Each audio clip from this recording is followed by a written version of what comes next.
आज झारखंड विधानसभा के शीतकालीन सत्र का चौथा दिन और कार्रवाई अब शुरू हो चुकी है। श्रीमान राजीव रंजन जी ने जो लोग अपराध कर रहे हैं, आपराधिक गतिविधियों में शामिल हैं, उनके साथ जुड़कर और अपराध को अंजाम देने में उसका बढ़ावा देने का काम कर रहे हैं। महोदय, मैं आपसे आग्रह करता हूं कि आसन के तरफ से कड़ा निर्देश जाना चाहिए सरकार को कि अविलंब बर्खास्त करे उस महाधिवक्ता को जो इस आपराधिक षड्यंत्र में शामिल है। महोदय, साथ ही महोदय में इसकी महोदय बहुत ही विषय गंभीर है। महोदय, इसको बहुत हल्के में नहीं लिया जा सकता। महोदय, जो विधि आपका क्या सूचना? आगे बात आपका बात आ गया। रामचंद्र जी को पहले रामचंद्र जी को बोलने दिए, उसके बाद आपका अध्यक्ष महोदय, सूचना हमारा ये है कि पलामू प्रमंडल में हाथी और तेंदुआ के काफी आतंक है। काफी लोगों को तेंदुआ मार के खा जा रहा है और इसमें सर मेरा ये कहना है कि उसको जो बाहर से लाया हुआ तेंदुआ है उसको पकड़ के लोग ये करें। ठीक। आपका क्या सूचना है? मैं जामताड़ा जिला में सूचना अध्यक्ष महोदय, जामताड़ा जिला में बिजली व्यवस्था पूरा चलवा गया है महोदय। मात्र 5 से 6 घंटा बिजली मिल रहा है और यहाँ तक कि 2 जेई है महोदय। लगातार लगता है आदिवासी एरिया में जाके पूरा गांव का लाइन काट दे रहा है और जाके रेस्टोरेंट में बैठ के सब तगादा करता है। कई बार हम कह चुके हैं कि जेई को हटाने का मांग हमने किया महोदय, अभी तक नहीं हुआ।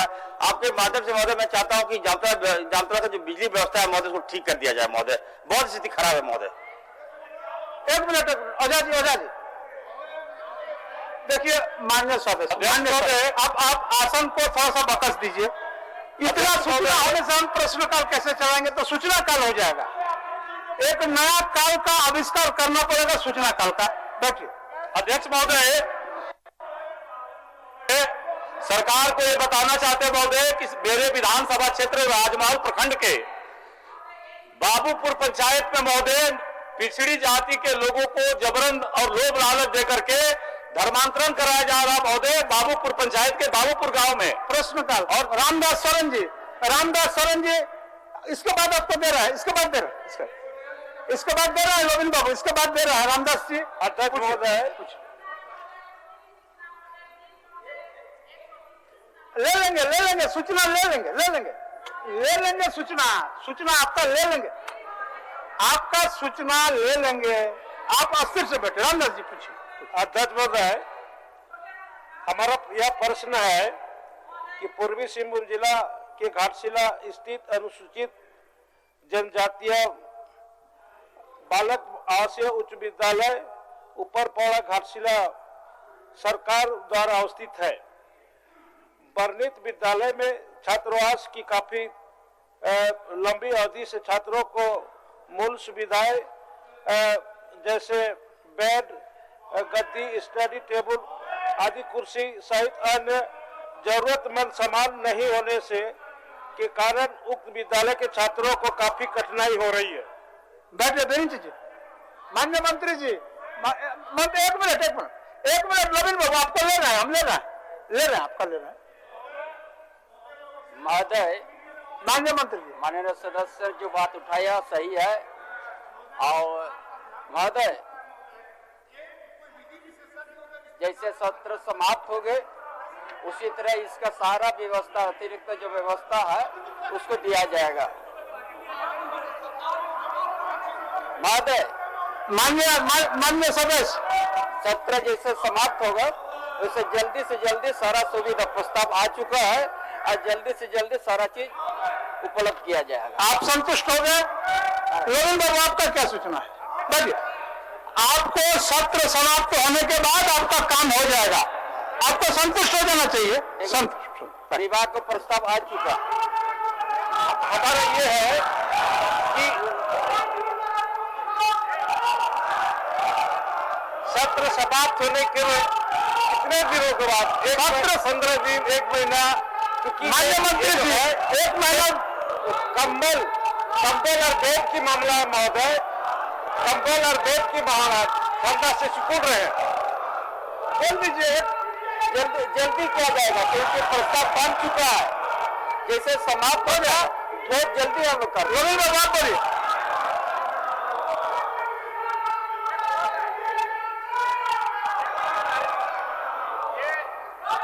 माननीय रघुवर दास जी की सरकार में महोदय 5,600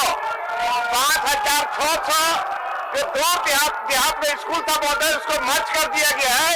वो स्कूल अभी बंद पड़ा हुआ महोदय। अभी देहात में पढ़ने वाले बच्चे को काफी कठिनाई हो रही है महोदय। आगे माध्यम से मैं सरकार से आग्रह करता हूँ जी का क्या सूचना था 6 स्कूल जो हो गया तो इसलिए मीरा जी का क्या सूचना था करता हूँ, मीरा जी का क्या सूचना था को अभी खोल दिया जाए ताकि वहां पर पढ़ने वाले दूर देहात में पढ़ने वाले बच्चे को आज उसको शिक्षा ग्रहण करने का समय मिले महोदय। दीपक बिरुआ जी, माननीय सदस्य दीपक बिरुआ जी।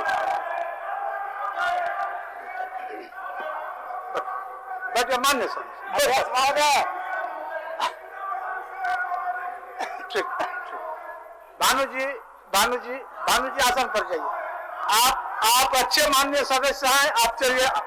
भानु जी आप अच्छे माननीय सदस्य हैं, बच चलिए। ठीक,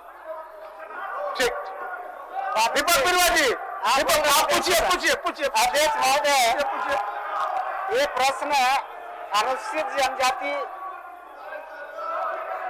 बच्चों का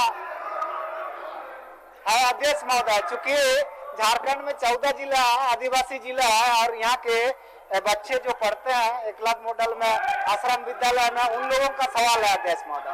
हमने सिर्फ इतना जानना चाहा सरकार से कि कोल्हान प्रमंडल के 780 अनुसूचित जनजाति के विद्यार्थियों को वर्ष 2022 में 14 विभिन्न आवासीय विद्यालयों में नामांकन के लिए चयन हुआ, स्वीकारात्मक दिया है। क्या यह बात सही है कि चयनित अभ्यर्थी का नामांकन 14 विद्यालयों से 9 विद्यालयों में नामांकन प्रक्रिया पूर्ण करते उनकी पढ़ाई चालू है, स्वीकारात्मक है? जब हमने असली सवाल किया कि क्या यह बात सही है कि 6 माह बीत जाने के बाद भी शेष 5 विद्यालयों के सफल विद्यार्थियों का नामांकन नहीं होने से भविष्य आधार में है, आंशिक स्वीकारात्मक लिखता है। अध्यक्ष महोदय मेरा कहना है। अच्छा, मंत्री जी का जवाब सुन लीजिए। माननीय मंत्री जी अध्यक्ष महोदय, माननीय सदस्य ने उसका उत्तर बहुत सही रूप से दिया गया है। जैसा एकलव्य विद्यालय जो 3 है उसमें राष्ट्रीय आजीविका छात्र शिक्षा समिति जनजातीय कार्य मंत्रालय भारत सरकार के उसका दिशा निर्देश पर एकलव्य विद्यालय का संचालन करना। माननीय सदस्यगण, सदन के अंदर में माननीय मंत्री जी बोल रहे हैं, थोड़ा सा ध्यान दीजिए उस पर भी, उसको भी सुनिए। बहुत बार चलिए पत्राचार किया गया है एकलव्य विद्यालय संचालन करने के लिए। अभी तक मंत्रालय भारत सरकार दिशा निर्देश नहीं दिया है। दूसरी जहां तक है आश्रम विद्यालय और आवासीय विद्यालय, उसमें आदिवासी कल्याण आयोग को विभाग ने निर्देश दिया कि आपको तुरंत चालू करने का, लेकिन इसमें 2 जो विद्यालय है उसमें विलंब हुआ, सही बात है। और निर्देश देने के बाद भी नहीं हो पाया है, इसको जांच करके हमने कार्रवाई करने का काम करेंगे। माननीय सदस्य दीपक बिरुआ जी, आप संतुष्ट हैं मंत्री जी का उत्तर से? अध्यक्ष महोदय, हम और थोड़ा संतुष्ट होना चाहते हैं, इसलिए कि ये बहुत गंभीर मसला है अध्यक्ष महोदय। माननीय सदस्य का आदिवासी बच्चों के शिक्षण का सवाल है अध्यक्ष महोदय। 5 आवासीय विद्यालय में जैसे कुमारडुंगी का माननीय निरल पूर्ति जी का क्षेत्र का 180 छात्र आज भी भटक रहे हैं अध्यक्ष महोदय। उसके बाद आवासीय उच्च विद्यालय मनोहरपुर में 120 छात्र हैं, निमडी में 180 छात्र हैं अध्यक्ष महोदय, बारागुड़ा में 180 छात्र हैं। तो सवाल है, मान लिया कि भारत सरकार गैर सरकारी संस्थाओं से संचालित करने का स्थगित रखा है, तो जब इन लोग का परीक्षा लिया गया बाकी 9 विद्यालयों में एडमिशन हुआ और बाकी 5 विद्यालयों में एडमिशन क्यों नहीं लिया जा रहा? कल्याण आयुक्त को जब इसकी आदेश दी गई है तो इतना लंबे, आज दिसंबर माह चल रहा है अध्यक्ष महोदय, 2022-23 का मामला है, दिसंबर में हो रहा है, उस पर आज तक कार्रवाई नहीं हुआ। ये तो बहुत गंभीर मसला है। इसलिए अध्यक्ष महोदय आपके माध्यम से मैं ये कहना चाहता हूँ, माननीय मंत्री महोदय से मेरा आग्रह होगा कि जो भी पदाधिकारी इसमें दोषीदार हैं, जांच करने इस पर निश्चित रूप से कार्रवाई सुनिश्चित किया जाए। अध्यक्ष महोदय, जो भी दोषीदार है पदाधिकारी जांच करके 1 माह के अंदर इस पर कार्रवाई सुनिश्चित करें। माननीय मंत्री जी, हम थोड़ा सा, जो विद्यालय राज्य के अंदर में पिछले समय से बन के तैयार है, कहीं कहीं ऐसा भी हुआ है कि बच्चों का इंटरव्यू हो के सिलेक्शन लिस्ट में बना हुआ है और ऐसे परिस्थिति में एडमिशन नहीं हो पा रहा है। इसलिए निश्चित बात है कि बच्चों का जो समय है वो समय बर्बाद हो रहा है। तो बच्चों का समय जैसे बर्बाद न हो और इसमें कोई आदमी अपने कर्तव्य निर्वहन के प्रति उदासीनता अगर बरते तो मेरा समझ से माननीय मंत्री जी इसको थोड़ा सा सख्ती से इस पर निपटने की आवश्यकता है। मंत्री जी, महोदय, हमने पहले स्वीकार किया है कि ये देरी हुआ है और कल्याण आयुक्त को निर्देश देने के बाद भी कमी है, इसलिए हमने पहले कहा कि निश्चित रूप से जांच करके कार्रवाई करेंगे और भविष्य में ऐसा नहीं होगा, ये भी हम वचन। ठीक, कार्रवाई करेंगे, समय सीमा दे आदेश महोदय, तभी जाके पदाधिकारी डरेंगे, नहीं तो ये लोग बेलगाम हो जाएंगे। बताइए, बच्चों का सवाल है, एक समय दे दीजिए। समय है, देखिए 17 खाना भर तो कुछ दिन 1-2 महीने तो लगेगा, लेकिन निश्चित रूप से कार्रवाई होगा। बच्चों का भविष्य बर्बाद न हो इसके लिए यथाशीघ्र उसको कर दीजिए। एक महीना का समय लेगा अध्यक्ष महोदय, एक बार कार्रवाई करेंगे। ठीक, बोल दीजिए अध्यक्ष। फिर आप ही का सवाल है दीपक जी, माननीय सदस्य दीपक जी। अध्यक्ष महोदय, थोड़ा आसन पर भी आप लोग थोड़ा आसन के बाध्यता को भी थोड़ा सा समझने का प्रयास करिए। माननीय सदस्य, अगर 2-4 सवाल नहीं होगा तो हम लोग कैसे अंतिम दिन में बोलेंगे इतना सवाल आया, इतना उत्तरित हुआ, इतना अनुत्तरित हुआ, इतना का जवाब आया, इतना का जवाब नहीं आया। इसलिए आप लोगों से आग्रह है कि आप लोग क्वेश्चन आवर में कुछ समय तक चलने दीजिए। माननीय सदस्य, कुछ समय तक चलने दीजिए, क्योंकि आप ही का संपत्ति है, ये पूरा सदन का संपत्ति। आपका नाम हमने पुकारा, हमने पुकारा तब आप गैर शैक्षणिक कार्यक्रम में आप थे। दीपक जी पूछिए। अध्यक्ष महोदय, आंगनबाड़ी केंद्रों को नहीं मिली राशि 6 माह से बंद है पोसार, इसी संबंध में अध्यक्ष महोदय हमने सवाल किया है। माननीय मंत्री जी, पश्चिमी सिंहभूम जिला का 2330 आंगनबाड़ी केंद्रों से जुड़े 50,000 से अधिक बच्चों का सवाल अध्यक्ष मंत्री जी से ही हम लोग जवाब जानना चाहते हैं। ठीक, माननीय मंत्री जी बता दें। अध्यक्ष महोदय, जवाब तो दिया गया है, उसमें क्या पूरक जानना चाहता है वो थोड़ा बताएं। क्या पूरक है आपका माननीय सदस्य दीपक बिरुआ जी, क्या पूरक है आपका?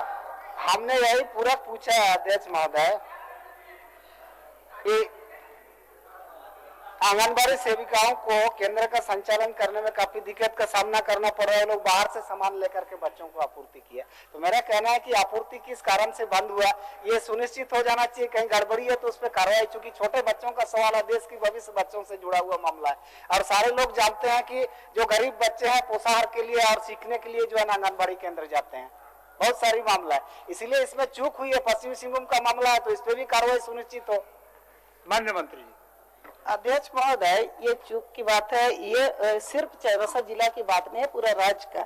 ये अंतिम खंड में जवाब में दिया गया है, महिला बाल विकास मंत्रालय भारत सरकार से केंद्रीय अंश विमुक्त होने हेतु प्रस्ताव भेज दिया गया और राशि प्राप्त होने के उपरांत ही इसको शीघ्र भुगतान किया जाएगा महोदय। जैसा भी भारत सरकार से पैसा आ जाने से सबको दिया जाएगा, भुगतान किया जाएगा। माननीय दीपक जी, क्या होगा अध्यक्ष महोदय इस तरह की स्थितियां होगी तो, चूंकि राज्य सरकार का तो कहीं ना कहीं जवाबदेही है, बच्चों का सवाल है, पोषाहार का मामला है अध्यक्ष महोदय, तो हम तो चाहेंगे अध्यक्ष महोदय आप अपने स्तर से इस पर एक नियमन दे और विभाग कम से कम ऐसे चीजों को गंभीरता से ले। माननीय मंत्री जी, माननीय सदस्यों का जो सवाल है सही मायने में सवाल अत्यंत गंभीर है और अगर केंद्रांश प्राप्त होने में कहीं विलंब हो रहा है तो राज्य से भी कोई एक वैकल्पिक व्यवस्था करने की आवश्यकता होता है। ऐसा तो नहीं है कि आप आंगनबाड़ी केंद्र में जो विद्यार्थी अध्ययनरत हैं और उनको जो देय सुविधा है उस सुविधा से अगर वंचित होता है तो हमको लगता है कि निश्चित रूप से उसके पठन पाठन बाधित होता है। ऐसे स्थिति में आपके तरफ से, राज्य सरकार के तरफ से कोई वैकल्पिक व्यवस्था करें। जब तक आवंटन नहीं आता है तब तक कोई ऐसा व्यवस्था हो, कम से कम उनका पठन पाठन बाधित न हो। बोलिए। अध्यक्ष महोदय, ये खंड 1 में जवाब में दिया गया है, इन लोग को ताजा गरम ताजा पोषाहार इन लोग को नियमित रूप से दिया ही जा रहा है। सिर्फ यही है कि इन लोग का जो पैसा मिलता है ये पैसा भारत सरकार से आने के बाद ही इन लोग को भुगतान किया जाएगा, बंद नहीं है। इन लोग का पैसा बंद है, खाना इन लोग को मिल ही रहा है। जो क्वेश्चन किया है उसमें इन लोग को दिया ही जा रहा है। सिर्फ यही है कि आंगनबाड़ी सेविका को पैसा जो इन लोग को दिया जाता है, जो राशन दुकान से उधारी लेकर के वो लोग जो चावल लाते हैं, दाल लाते हैं, उसका वेतन माने भुगतान नहीं किया, उसी पर पूरा किया। तो वो तो भारत सरकार से आने के बाद ही हम लोग भुगतान करेंगे। माननीय सदस्य। अध्यक्ष महोदय, मामला ये है, चूंकि आरोप लगते रहता है सेविका और सहियाओं के ऊपर में कि वो लोग जो है ना बच्चों को पोषाहार ठीक से नहीं दे रहे हैं। तो सवाल है कि अब आपूर्ति नहीं होगा, उधारी से लेंगे, मान लिया कोई नहीं कर पाया तो स्थितियां बिगड़ जाती है। इसलिए जब तक आवंटन नहीं आया तब तक राज्य सरकार उन जगहों पर जहां नहीं हुआ है उसका वैकल्पिक व्यवस्था तो कर ही सकती है। तो कॉमन सेंस है अध्यक्ष महोदय। अध्यक्ष महोदय, ये बहुत ही जल्द इसका पैसा मिलने वाला है और मेरे ख्याल से अगला सप्ताह तक में हम लोग का दिसंबर लास्ट तक में या जनवरी 1 में हम लोग इन लोग को भुगतान किया जाएगा। ठीक ठीक, चलिए। माननीय सदस्य डॉक्टर लंबोदर महतो। लंबोदर महतो। माननीय अध्यक्ष महोदय, एक मिनट, माइक से बोलिए। एक मिनट लंबोदर बाबू। तो भाई, माननीय कांके के विधायक श्रीमान समरीलाल जी रिम्स की बदहाली को लेकर धरने पर बैठे महोदय बाहर में। मेरा आपसे आग्रह आसन से कि 2 सदस्यों को भेजकर, माननीय सदस्यों को भेजकर उनको बुलवा लिया जाए महोदय। चलिए। उनकी माननीय सदस्य समरीलाल जी को ससम्मान सदन तक ले आने के लिए मैं भानु प्रताप शाही और हमारे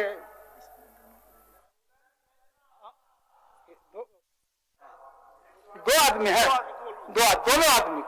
दोनों आदमी को ससम्मान सदन तक ले आने के लिए भानु प्रताप शाही जी और हमारे निरल पूर्ति जी दोनों जाएंगे। महोदय अभी क्वेश्चन इनका भानु जी का क्वेश्चन है आपका, तो भानु जी के बदले आप हमारे जयप्रकाश भाई पटेल को ले लीजिए। पटेल जी जाइए। चलिए। डॉक्टर लंबोदर महतो। महोदय, मेरा सवाल बहुत ही एक मिनट। अब नीरा जी को बहुत ज्यादा देर तक रोकना भी ठीक नहीं है। बोलिए। महोदय, इसलिए हम बार बार हाथ उठा रहे सूचना के लिए महोदय, इसीलिए आपको रोके नहीं हम। प्रश्न डाल रहे हैं पर जवाब नहीं आ रहा महोदय। कल भी हम ये प्रश्न किए थे कि जो सवाल दे रहे हैं उसका जवाब नहीं आ रहा है, जवाब तो दिलवाइए महोदय। ठीक, आप हमको एक तो लिख करके दे दीजिए किस सवाल का आपका जवाब नहीं आया है, हम उसको दिखवा देंगे। ठीक है। आप सीपी बाद में बोलिएगा, क्या बाद में बोलिएगा? ठीक, चलिए लंबोदर।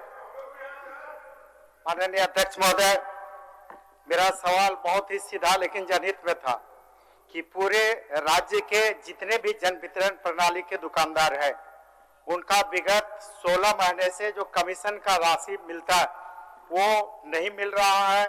16 महीने का पीडीएस डीलर का कमीशन का राशि पूरे राज्य में सभी पीडीएस डीलरों का बकाया है, इसका भुगतान करने से संबंधित था। इसमें सरकार का जवाब आया भी है और जवाब जो आया है वो भेगमेंट और कंट्राडिक्ट भी है। इसमें कहा गया है कि योजना राष्ट्रीय खाद्य सुरक्षा अधिनियम के तहत डीलर कमीशन का कोई बकाया नहीं, जबकि हमारी जानकारी और ठोस जानकारी है कि अभी तक आज तक पीडीएस डीलरों का भुगतान कमीशन राशि का नहीं हुआ है महोदय। तो इसमें मेरा सिंपल है कि कब तक इन लोगों का भुगतान हो जाएगा, ठोस और समयबद्ध जानकारी। माननीय मंत्री जी कौन जवाब देंगे? चलिए ठीक। अध्यक्ष महोदय, पूरे राज्य में 25,110 डीलर या फिर स्वयं सहायता समूह है जिसके माध्यम से हम खाद्य वितरण का काम कराते हैं। अध्यक्ष महोदय, माननीय प्रश्नकर्ता का सवाल जनहित में है और यह बात सच है कि कुछ महीने का बकाया है। हम जो खाद्यान्न वितरण करते हैं अध्यक्ष महोदय, दो तरीके से भी वितरण हो रहा है। एक खाद्य सुरक्षा अधिनियम के तहत, जिसमें 1 रुपया प्रति किलो की दर से हम डीलर पैसा लेते हैं और वो पैसा डीलर के पास ही कमीशन के रूप में रह जाता है। वो सबको अनाज देते हैं और वो उसका पैसा लेते हैं, वो कमीशन खुद ब खुद हो जाता है। कोरोना काल में प्रधानमंत्री गरीब कल्याण अन्न योजना है अध्यक्ष महोदय, उसमें डीलर कमीशन 1 रुपया में 87 पैसा केंद्र सरकार को देना था अध्यक्ष महोदय, 13 पैसा राज्य सरकार को देना था। राष्ट्र खाद्य सुरक्षा अधिनियम के तहत खुद वो भुगतान लेते हैं जिसमें कहीं कोई सवाल नहीं है बकाया रहने का। अब ये जो पैसा जिसके बारे में वो बोल रहे हैं बकाया अध्यक्ष महोदय, उनका कहना सही है अध्यक्ष महोदय, चूंकि केंद्र सरकार को देना है पैसा अध्यक्ष महोदय। माननीय सदस्य बोल रहा है। जी अध्यक्ष महोदय, माननीय सदस्य को जानकारी दे दें अध्यक्ष महोदय, 4 महीने की राशि उनकी भेजी गई है, जो केंद्र से हमें 90 करोड़ 37 लाख रुपए प्राप्त हुए थे अध्यक्ष महोदय। राज्यांश भी दिया गया अध्यक्ष महोदय, चूंकि वहां से 87 पैसा पहले प्राप्त हुआ था, इधर बढ़ा है। और अध्यक्ष महोदय, जो बकाया है 64 करोड़ 46 लाख, उसकी अधियाचना भेजी गई अध्यक्ष महोदय। प्राप्त होते ही शीघ्र डीलर भाई लोगों को हम उपलब्ध करा देंगे अध्यक्ष। मान जाइए लंबोदर बाबू, खाली एक समय बता दें कि कब तक इन लोगों का भुगतान हो जाएगा। बादल जी। अध्यक्ष महोदय, अभी जैसे हमने ये किया, जिसका डीलर सबने माननीय सदस्य के सामने समस्या रखा होगा अध्यक्ष महोदय, तो पलामू में लगभग 85 लाख रुपए का पेमेंट हो गया अध्यक्ष महोदय। उसी तरह सभी जिलों से रिपोर्ट आ रहा है। और जो अधियाचना हम किए अध्यक्ष महोदय, जो राशि उपलब्ध कराए हैं उसको हम 2 से 3 महीने के अंदर सबको उपलब्ध करा देंगे अध्यक्ष महोदय। अब है केंद्र सरकार जल्द करे, उसमें माननीय सदस्य भी सहयोग करें। 2-3 समय सीमा देखिए, इस वित्तीय वर्ष में हो जाएगा। चलिए हो जाएगा, ठीक। माननीय सदस्य श्री भानु प्रताप शाही जी। माननीय सदस्य भानु प्रताप शाही जी। महोदय, मैंने प्रश्न किया है महोदय, हमारे विधानसभा क्षेत्र के जल स्रोत पंडा नदी, डोमनी नदी, धोबनी नदी, रजदावा नदी, बांकी नदी, धमनी नदी, रौदरा नाला, रामसागर बांध, कवलदाग नदी, यूरिया नदी, लोलकी नदी जैसे कई नदियां आज अतिक्रमण हो रही है महोदय। चूंकि ये अल्पसूचित में प्रश्न है महोदय, और अल्पसूचित का प्रश्न जो है ये पूरे सदन का प्रॉपर्टी होता है। मुझे लगता है कि इस तरह से हर विधानसभा में पूरे झारखंड में नदियों का अतिक्रमण हो रहा है, और आने वाला समय में जो हमारा जल स्रोत है वो अगर समाप्त हो जाएगा महोदय, तो हमारा जो वाटर लेवल है वो कहां जा रहा है, हम लोग इससे वाकिफ हैं। जल स्रोत को बचाना ये बहुत बड़ा गंभीर विषय है। मैं आपके माध्यम से सरकार से आग्रह करूंगा और चाहूंगा कि ये केवल मेरे विधानसभा का इशू नहीं है, ये झारखंड प्रदेश का इशू है। प्रत्येक जिला में एक ऐसा कमेटी बने जो जल स्रोतों के संरक्षण पर काम करे, अतिक्रमण पर काम करे। तो सरकार केवल यही जवाब दे कि क्या वह जिला स्तर पर ऐसा कमेटी बनाने का विचार करती है या नहीं करती है। माननीय मंत्री जी। माननीय मंत्री जी। अध्यक्ष महोदय, भानु जी ने प्रश्न किया है कि इनके क्षेत्र में इसके लिए जहां तक अतिक्रमण मुक्त कराने की बात है, तो जिले के उपायुक्त ही इसके लिए सक्षम हैं, और जिले के उपायुक्त से समन्वय बनाकर, और जो प्रश्न जिन नदियों के बारे जिक्र किया है और नालों के बारे जिक्र किया है भानु जी ने, उन्हें अतिक्रमण मुक्त करा दिया जाएगा। और मुझे लगता है कि पूरे राज्य में भी जहां जहां अतिक्रमण है नदियों का, उसके लिए उपायुक्त ही सक्षम पदाधिकारी, और उपायुक्त के माध्यम से ही सभी जहां अतिक्रमण है उनको मुक्त कराया जा सकता है।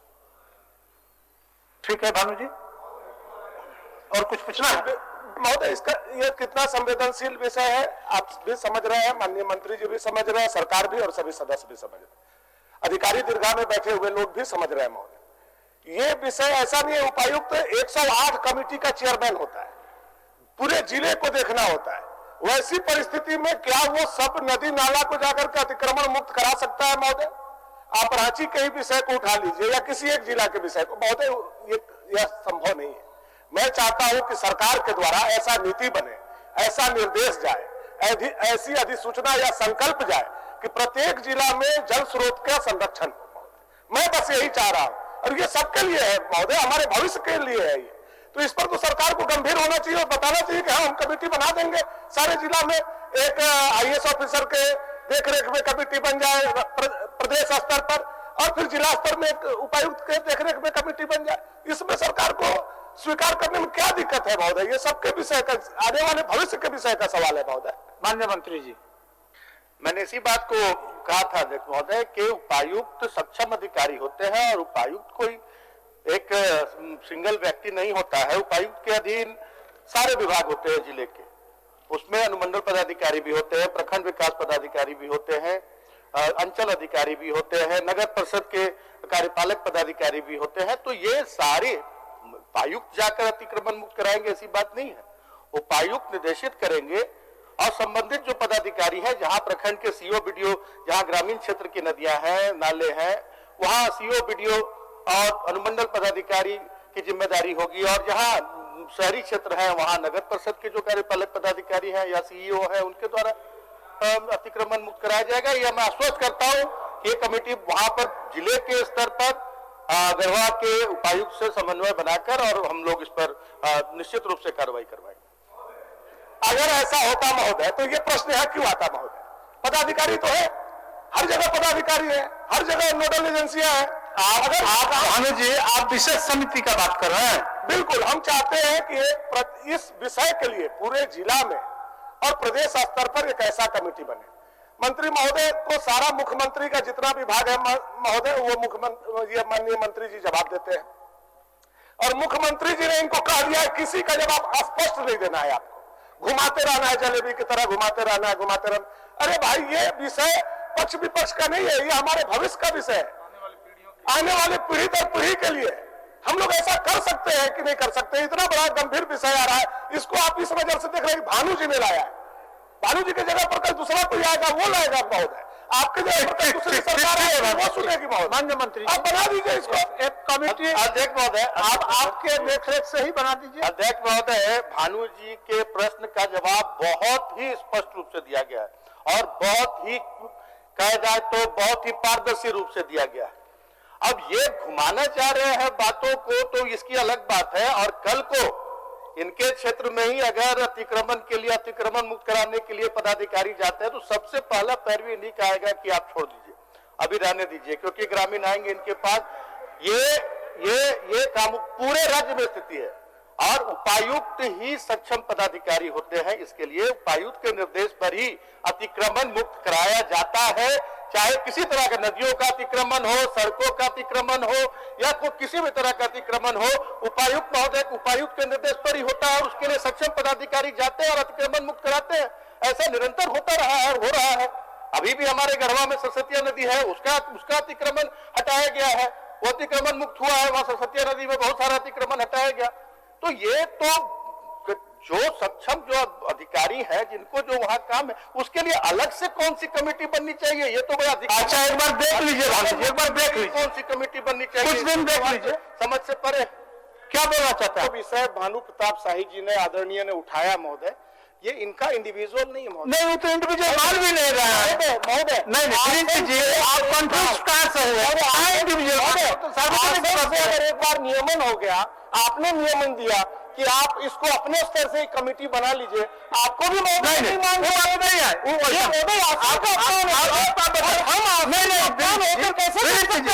ऐसा नहीं। माननीय मंत्री जी सक्षम है, नियमन दे दिया। आप सुनिए, माननीय मंत्री जी सक्षम है, भानु जी प्रश्न करता है, जवाब उन्होंने दिए, और अगर इस पर नहीं होता है तो फिर हम लोग इस विषय पर चर्चा करेंगे।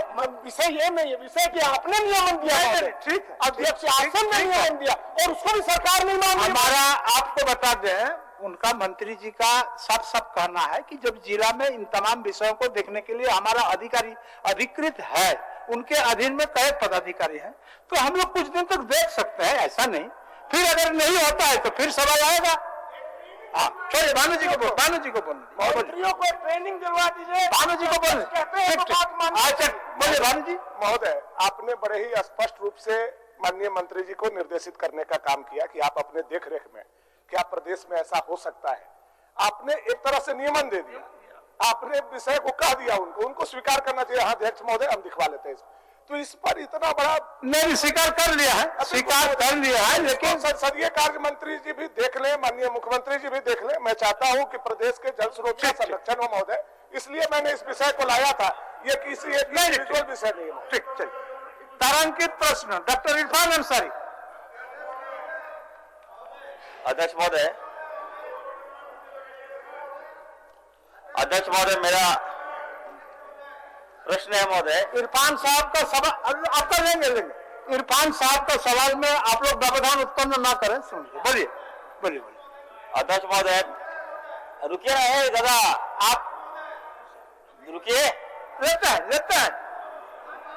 बट मेहता जी डॉक्टर मेहता जी आप बैठे, लेते हैं आपका वाला, लेते हैं आपका भी लेंगे। आपको तो अभी हम लोगों ने बैठे, आपको आराम करने के देते हैं। चलिए इरफान साहब। अध्यक्ष महोदय, जामताड़ा जिला अंतर्गत जामताड़ा शहर में अवस्थित राजकीय पशु चिकित्सालय और जामताड़ा एवं अपर प्रमंडल पशु कार्यालय जो काफी जर्जर है महोदय, मैं आपके माध्यम से मंत्री से मांग करूंगा कि इस वेटनरी कॉलेज, हॉस्पिटल और जो प्रमंडल भवन कब तक बनाएंगे महोदय, ये मेरा प्रश्न होगा मंत्री जी से। माननीय मंत्री जी, इसी वित्तीय वर्ष में कार्य आरंभ कर दिया जाएगा। वाह। मैं माननीय मंत्री से कहना चाहता हूं कि ऐसे आश्वासन कई मिले हैं, बहुत जर्जर है, जामताड़ा की बात है, इसलिए जामताड़ा जिला की जामताड़ा जिला की बात है महोदय। आप भी उसी, आपका भी विधानसभा उसी में है महोदय। तो मैं चाहता हूं महोदय कि केवल घोषणा नहीं, मतलब बना दीजिए, यही मांग है। और हमारी सरकार पशु की रक्षा भी करती है महोदय, इसलिए हम चाहेंगे कि वहाँ veterinary hospital. Doctor Sarfaraz Ahmad, किनको सरफराज अहमद जी का कोई हमको लगता है अधिकृत किए हैं, किनको अधिकृत किया है, लिख के नहीं दिया। सुश्री अम्बा प्रसाद।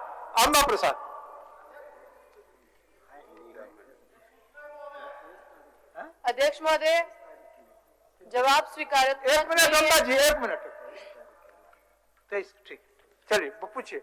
अध्यक्ष महोदय, जवाब में लिखा गया है कि जमीन चयन की प्रक्रिया चल रही है। क्या सरकार के पास 2 ब्लॉक की बिजली व्यवस्था ठीक करने के लिए जमीन नहीं मिल रही है अध्यक्ष महोदय? और अध्यक्ष महोदय, बिजली व्यवस्था ये 2 ब्लॉक में हमेशा खराब रहता है, बड़कागांव और केरेडारी। हमने कई बार लिख के दिया है और हमें जवाब ये मिला है कि वो खनन विभाग ले लिया है वो जमीन।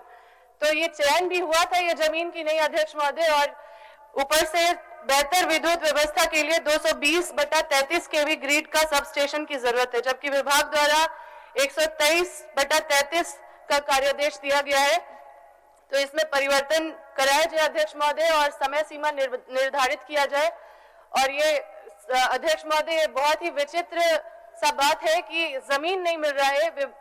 बिजली विभाग की इस तरह की उदासीनता से राज्य की बिजली व्यवस्था कैसे ठीक होगा अध्यक्ष महोदय? ठीक, माननीय मंत्री जी कौन जवाब दे? चलिए। अध्यक्ष महोदय, इस मामले में बहुत साफ सुथरा जवाब दिया गया है अध्यक्ष महोदय, इसमें कोई इब्बट की बात ही नहीं है, साधारण सा सरल जवाब है और इसमें कोई छिपाने की बात नहीं है। हजारीबाग के उपायुक्त को निर्देशित किया गया है और हजारीबाग के उपायुक्त के द्वारा जैसे ही हम लोगों को जमीन उपलब्ध करा दी जाएगी तो इसमें जो है ग्रिड बनाने का काम होगा। और जहां तक इनका सवाल है कि 132/33 की बात है, चूंकि उसका जो है हमारे जो विशेषज्ञ हैं उन्होंने इसका मूल्यांकन किया है और मूल्यांकन करने के बाद इस जो वहाँ की जो परिस्थिति है उस हिसाब से ये सारा एस्टीमेट बना है। तो जैसे ही जमीन उपलब्ध होगी तो ग्रिड का काम चालू होगा अध्यक्ष महोदय, इसमें कोई बट है नहीं। अध्यक्ष महोदय, जमीन चयन करने में कितना दिन लगता है अध्यक्ष महोदय? ये तो वर्षों से हो रहा है, 3-4 साल से भी पुराना जमीन चयन प्रक्रिया चल रहा है और अध्यक्ष महोदय हमने बोला कि वहाँ बेहतर विद्युत व्यवस्था के लिए 220/33 kVA सब स्टेशन की जरूरत है। वहाँ पे 123/33 बहुत पहले रिकमेंड किया गया था, उस पे परिवर्तन की जरूरत है अध्यक्ष महोदय, और एक समय सीमा निर्धारण करने की जरूरत है, क्योंकि ये ऐसे ही पेंडिंग रहेगा। हम लोग को अगर विधानसभा में कोई आश्वासन भी मिलता है तो पूरा नहीं होता है अध्यक्ष महोदय। हो गया। इसमें अंतिम का जवाब जो है आपका, अंतिम पैरा का अंतिम जवाब कि हजारीबाग के डीसी को आपने निर्देशित कर दिया है जमीन अन्यत्र चयन करने के लिए, चूंकि वो तो माननीय सदस्य का शंका है कि ये जमीन चयन हुआ है, जमीन चयन होने में अगर विलंब होता है तो प्रोजेक्ट का इम्प्लीमेंटेशन में थोड़ा समय लगेगा, इसलिए आप उनको बता दीजिए कि जमीन चयन हुआ है या नहीं हो, या होने में कितना समय लग सकता है। अध्यक्ष महोदय, चूंकि वो कोयलाधारी क्षेत्र है और वहाँ जमीन लेने की प्रक्रिया के लिए उपायुक्त को निर्देशित किया जा चुका है, और जहाँ तक इनका सवाल है 132/33 का, तो वो चूंकि उसका जो बिजली के विशेषज्ञ हैं उन्होंने एस्टीमेट वगैरह और उसका प्लानिंग वगैरह किया है, तो वो ज्यादा इसके जानकार हैं।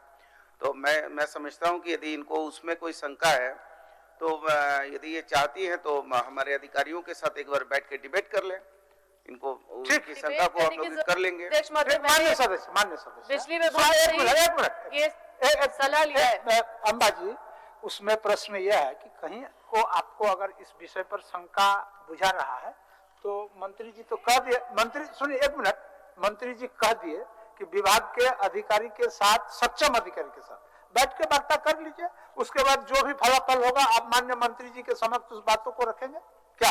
अध्यक्ष महोदय, समय सीमा बता दिया जाए, जमीन चयन कब तक होगा?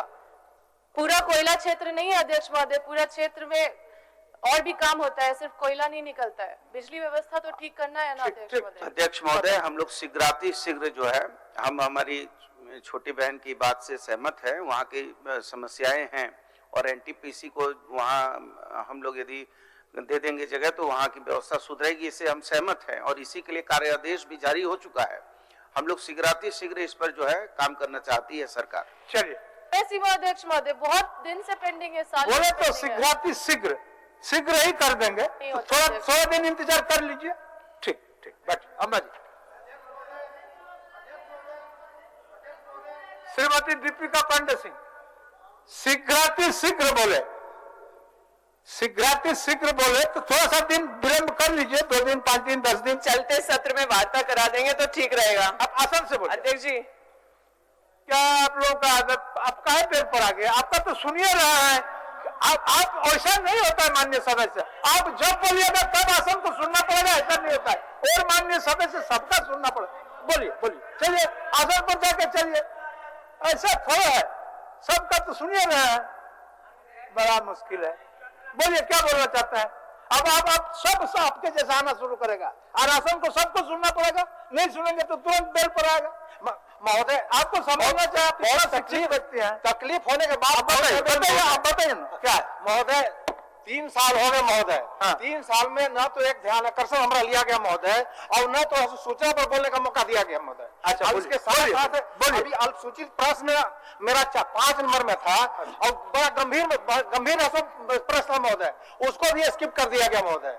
हम प्रश्न मेरा ये था कि एक हृदय विदारक घटना घटी थी 83 प्रखंड के बेलाई में, वहां पर 4 साल और 5 साल की बच्ची को जो मारे में गिर करके मर गई डूब करके, और ये रिम्स में उसकी मृत्यु हो गई। और इसके बाद में भी सरकार से हमने मांग किया था, सरकार को हमने ये प्रश्न किया था कि क्या ये दोनों उसके माता पिता दोनों अपाहिज हैं, क्या उनको कोई मुआवजा मिलेगी, सरकार देगी, या फिर उनको कोई नौकरी मिलेगी? मान्य सदस्य, आपको समाधान की बात होने के बाद हमने बेल में गया। ठीक, हम बार हमारे ना आवेग को हारे समझा। एक मिनट आपको बता दें, समाधान के लिए बोलना, चूंकि नियम होता है, नियम यह है कि जितना देर तक हम लोग जिस प्रश्न को लेते हैं उसके बाद वाला प्रश्न ही पुट होता है, तो चूंकि उससे 2 क्रम के नीचे आपका प्रश्न था, इसलिए उसको हम नियम के अनुसार पुट नहीं कर पाए। अब विषय आपका गंभीर है, आपने सूचना के तहत उस विषय को सदन के समक्ष रख लिए, माननीय मंत्री जी संसदीय कार्य मंत्री बैठे हुए हैं, आपका इस विषय को संज्ञान ले लिए, और आपका 5 नंबर का जो प्रश्न है मुआवजा और नियोजन के, मैं इस प्रश्न को पुनः माननीय मंत्री जी के समक्ष भेज दूंगा। हो गया? ठीक, बैठिए। दीपिका पांडे बैठिए। आप तो सुनेंगे। अध्यक्ष महोदय, दोनों काम होने दीजिए। केंद्र के सौतेले व्यवहार के चलते पूरे राज्य में बिजली की कटौती को देखा जा रहा है, लेकिन कुछ काम जो हमारे राज्य के स्तर पर करके हम लोग सुधार कर सकते हैं, उससे संबंधित मेरा प्रश्न था। अध्यक्ष महोदय, तार और पोल के जर्जर होने के कारण जो बिजली हमें मिल भी रही है उसका डिस्ट्रीब्यूशन तरीके से नहीं हो पा रहा है और बिजली कटौती के घंटों में बढ़ोतरी उस वजह से भी देखी जा रही है। मेरा निवेदन हो गया अध्यक्ष महोदय कि मैंने महगामा में के लिए सवाल पूछा था कि कब तक वहां जर्जर तार पोल बदला जाएगा, तो बचे हुए कार्य को RDSS में सम्मिलित करने की बात विभाग के द्वारा की गई है, लेकिन ये कब तक होगा, एक समय सीमा तय करा दें अध्यक्ष महोदय। बिजली ठंडे के इस मौसम में भी अगर शाम को 3-4 घंटे तक जब बिजली कटौती होती है, मुझे लगता है मेरा ही नहीं सभी मान्यों का फोन बजना शुरू हो जाता है कि आखिर हमें बिजली कब उपलब्ध होगा। माननीय मंत्री जी। अध्यक्ष महोदय, जो माननीय विधायक माननीय सदस्य बैठ जाइए। माननीय विधायक दीपिका जी का जो सवाल है, इससे सरकार सहमत है कि विद्युत की जो तार और पोल है वो जर्जर हैं, उसको हम लोगों ने दीनदयाल उपाध्याय ग्राम ज्योति योजना से कुछ करवाया था और अभी फिर जो है पुनरुत्थान वितरण क्षेत्र सुधार के द्वारा जो है उसी योजना से हम लेके उसको करवाने का पूरा प्रयास कर रहे हैं अध्यक्ष महोदय। कोई पूरक? मेरा एक ही सवाल है अध्यक्ष महोदय कि महीने भर का समय, 2 महीने का समय, एक समय सीमा तय कर दिया जाए कि इस समय सीमा में जो बहुत ही खराब तार पोल की स्थिति है, जहां पर कई दुर्घटना हो गई, ऐसे जगहों के लिए एक समय सीमा विभाग को तय किया जाए कि इतने समय में हो जाए। आए दिन अध्यक्ष महोदय न सिर्फ जानवर बल्कि कई लोगों की, बिजली कर्मियों तक की मौत हो गई इस जर्जर पोल तार की वजह से, जो बहुत ही दुखद है अध्यक्ष महोदय। अब मंत्री जी इसके बारे में एक समय सीमा तय कर दी जाए और ट्रांसफार्मर की भी आवश्यकता पूरे राज्य में है अध्यक्ष महोदय। अध्यक्ष महोदय, निश्चित तौर पर विधायक दीपिका जी की बात से हम सहमत हैं और इसको हम शीघ्र या आप ये कहिए तो इसको हर 15 दिन 1 महीना में समीक्षा कराते हुए जो ज्यादा जो आवश्यकता है उसको ध्यान में रखते हुए इसको हम लोग काम चालू करवा देंगे अध्यक्ष महोदय। ठीक है। कैबिनेट जी अब तक 1 मिनट। 2 नंबर पर माननीय सरफराज जी का प्रश्न था, उन्होंने मुझे मौखिक अधिकृत किया था तो प्रश्न पूछने के लिए इम्पोर्टेंट सवाल है अध्यक्ष महोदय। नहीं, वो तो ठीक है, लेकिन हमने उस सवाल के समय में हमको भी स्मरण में था तो हम कागज ढूंढवाए, लेकिन आप उनका अधिकृत कागज मेरे पास आया नहीं था, इसलिए 1 मिनट बाबू। उन्होंने लिखा है अध्यक्ष महोदय, उन्होंने बोला लिखित रूप से दिया है। आपका जो कागज हमारे पास आया है ना जी, उससे इस तारीख के लिए अध्यक्ष महोदय लिखने में चूक हुई होगी।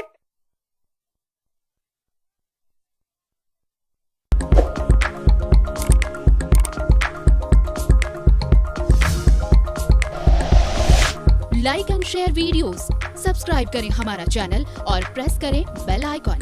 News 11 भारत, सच है तो दिखेगा।